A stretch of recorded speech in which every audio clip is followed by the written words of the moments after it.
안녕하십니까. 네. 새해 인사를 해야 되겠죠?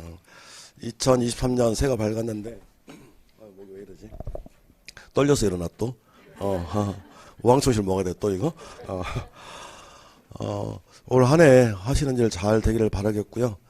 뭐 다른 것도 다 중요하겠지만, 일단 첫 번째가 건강일 것 같고, 그리고 그 다음으로 중요한 게, 올해는 합격하는 해? 알겠죠?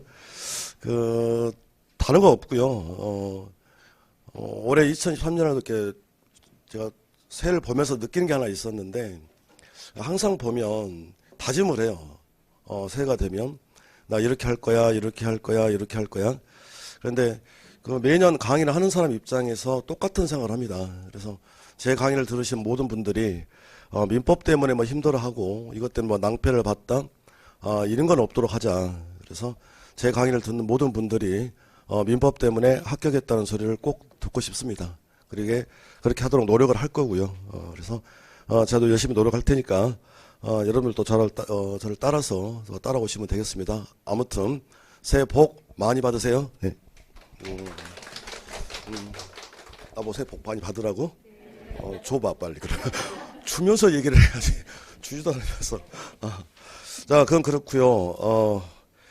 1월 달부터 수업 진행 방식을 지금 이미 아마 공지가 됐을 텐데, 이 부교재가 있거든요. 부교재. 얘랑 병행해서 수업을 할 거예요. 그래서 그러면 얘만 가지고 수업을 할 거냐? 그게 아니라 기본서도 같이 합니다. 이게 왜 그러냐면 제가 이걸 정말 잘 만들었다고 이렇게 생각을 해요. 저도 제 입장에서는. 저는 기본적으로 이렇게 교단에 서가지고 절대로 뻥치지 않습니다. 절대로 거짓말하지 않아요. 왜 그러냐면 말씀드렸잖아요. 강의한 사람이 교단에서 뻥쳐다 걸리면 신뢰관계가 깨져가지고 그 다음부터 수업을 안 들어요. 그러니까 그걸 알기 때문에 저는 절대 뻥치지 않아. 그런데 정말입니다. 작년에 이게 대박이 난 책이야. 예스 24 가보면 알아. 거기서 대박이 난 책이고, 근데 이게 작년보다 좀 더 이게 업그레이드 됐어요. 이게 책이. 그래서 작년에는 이거 처음 하다 보니까 약간 오류도 있었고 오타가 있었거든요. 오타 그것도 다 수정을 해놨고, 그리고 작년에 제가 책을 한 6권 정도 출간한 것 같은데, 그러다 보니까 학생들이 저한테 가장 많이 하는 게 적응될 만하면 새 책 나온다고 막 그러는 거예요. 그래서 올해는 아예 그걸 다 섞어놨어 여기다가. 그래서 책의 특징이 아마 대한민국에 이런 책은 없을걸요. 왜 그러냐면 이 안에 보면 그 제목 자체가 지금 필기노트 아닙니까? 그러니까 전체 다 그림으로 좀 돼 있거든. 그림으로. 그거는 그 책을 미리 보신 분들은 알겠지만 그 뒷부분에다 전부 다 기출 지문도 넣어놨고요. 기출 문제도 넣어놨고, 전부 다 이렇게 다 작업을 해놓은 거예요. 그리고 이 책의 장점이 뭐냐면 우리 학생들의 나중 되면 특히 작년에 공부를 해본 분들은 금방 하실 텐데 사례 문제를 굉장히 힘들어해요. 가불병 이런 나오는 것들. 그게 왜 그러냐면 일반 민법 우리 시중에 많은 민법 책들이 있는데 이걸 도표화하거나 이게 뭐 표로 만들었거나 글로 되는 건 있는데 이렇게 그림으로 된 건 없어요. 그리고 또 회사에서 뭐 그림 민법 있는데 그거 한번 봐보세요. 얼마나 그런지. 그런데 이건 딱 우리 시험용에 맞게끔 가불병으로 다 그려져 있거든.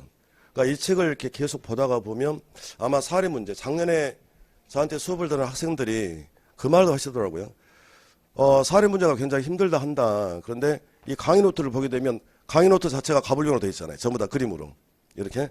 그래서 이게 좀 익숙해지면 사례 문제도 힘들어하지 않더라. 그런 것들. 그래서 특별한 사정이 없으면 지금 아마 이 책 가지고 한 6개월 정도 볼 예정이에요. 이 책을. 이 교재를.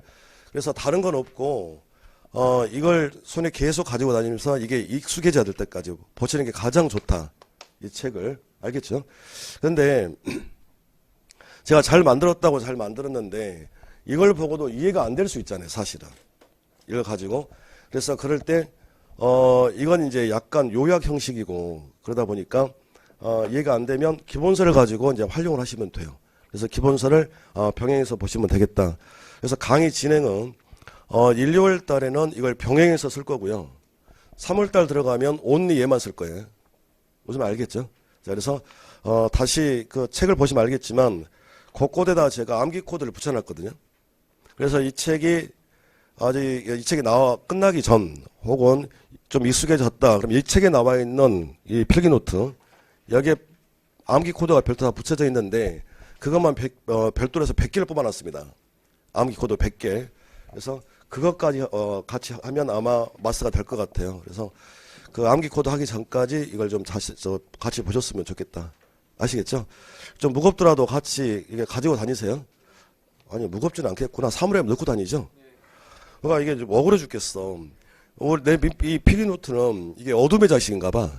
일주일에 한 번씩 사물 앞에 나온다니까. 그러지 말고 좀 가지고 다니면서 좀 보시기 바랍니다. 아시겠죠? 자, 수업을 시작을 해볼까요? 네. 자, 필기노트랑 강의노트랑 같이 볼 거예요. 거기 앞에 필기노트 보면 이게 아마 페이지가 빠진 것 같은데 6페이지입니다. 6페이지. 제일 앞장. 그리고 자, 기본서를 같이 본다고 그랬어요. 기본서 38페이지. 기본서 38페이지.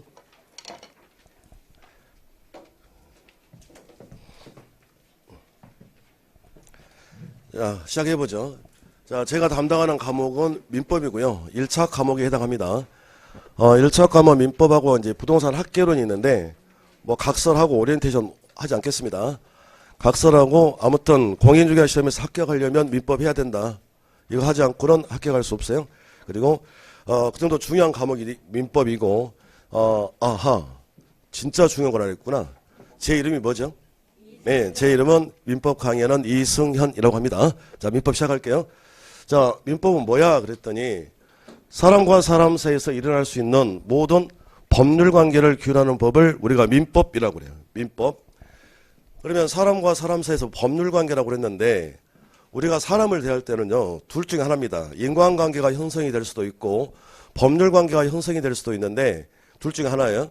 근데 민법에서는 인간관계는 전혀 고려치 아니하고 철저하게 법률관계만 따질 거예요.